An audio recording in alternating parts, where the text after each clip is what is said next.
They're pretty neat. You know what's not neat? Books you have to read for school. The second they tell me to read it, I don't wanna. I used to be that one kid who was like, if you don't read the book, that is bad, and even if you pass, it's basically cheating. But as I got to my senior years, man, it was just so boring and so much time. In my senior years, I didn't finish a single one of the books, and I still passed the classes at the same standard. Reading is a scam! Do not take this as me saying, don't read what the school tells you to read. Some of what they recommend is genuinely beautiful literature. Like, in Year 9, I had to read The Book Thief, which I probably wouldn't have read otherwise. And it is a stunning and enrapturing book with such a unique storytelling device. Go read it. Go read it now. But also, look, I don't even know if you've heard of this book, but I had to read Newton. Ugh, I hated it so much. It was rubbish. I prided myself on my reading ability and bookworm status, but 5 chapters in, I couldn't remember anything, even the main character's name. I had to muster my courage and beg my then nemesis for the reading notes, just to understand what was happening. But I read the whole thing, and now I remember it for the less than stellar literature it was. Another one I read was Wthering Heights in Year 11. My English teacher was absolutely obsessed with the book and thought it was peak literature. He was so obsessed, we used to joke that he was in love with the female love interest, Kathy. When we watched the movies and a spicy scene would come on, he would mute the screen for us and watch it himself a bit before skipping, which was a little odd.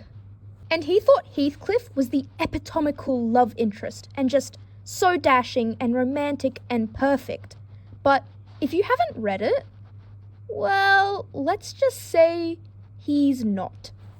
It is heavily implied he is in love with his half-sister. He abandons said sister love interest, only to return to ruin her wedding day, kidnap and elope with her husband's sister, assaulting her, yelling at Kathy, she dies, he cries, digs her up to, heavily implied. But oh no, it gets worse. He then takes his child and Kathy's daughter and forces them to be together, living out his fantasies vicariously through them. Very messed up. And this teacher was awesome. Like, we all loved him and we had so much fun in his class. But right before our final exams, he upped and left us, his ex-wife, children and grandchildren, to move to Portugal with a Portuguese guy 10 years the younger. We used to joke that they were like, together, but it wasn't a joke. My man left us in the hardest time of school to live out his midlife crisis fantasies with a young Portuguese guy. And I respect that. Point being, we realized he wasn't in love with Kathy, but he wanted to be Kathy and be in love with Heathcliff. The last book I will mention is The Importance of Being Earnest. This isn't a book, but we read the play script, and I imagine it was very funny for the time it was written. My 13-year-old brain couldn't comprehend the humour, unfortunately, but the assignment was a 2-minute scene with the characters from the play that you wrote and performed. Thankfully, I had an absolutely fantastic idea. The best idea. Me and my friend would act as the 2 frenemies, and it went something like this. Wow, bitch, your baby looks exactly like you. It has your exact same gaping tooth gap and misshapen head. Wow, thank you, whore. I am also fascinated. Your baby takes after her mother too. You two are basically indistinguishable with your interestingly squashed faces and little chubby rolls.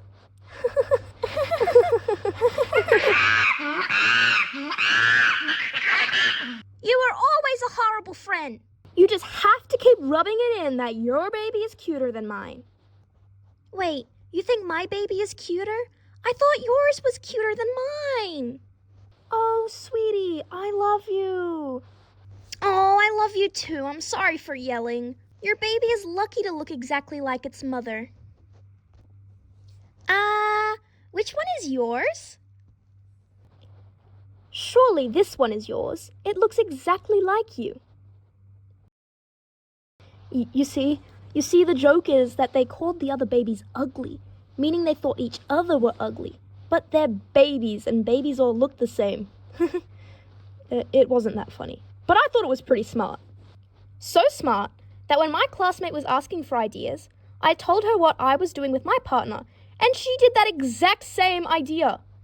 It was kind of on accident though, as she thought I was giving her the idea, so I'm not too mad, but low-key, the original one was better.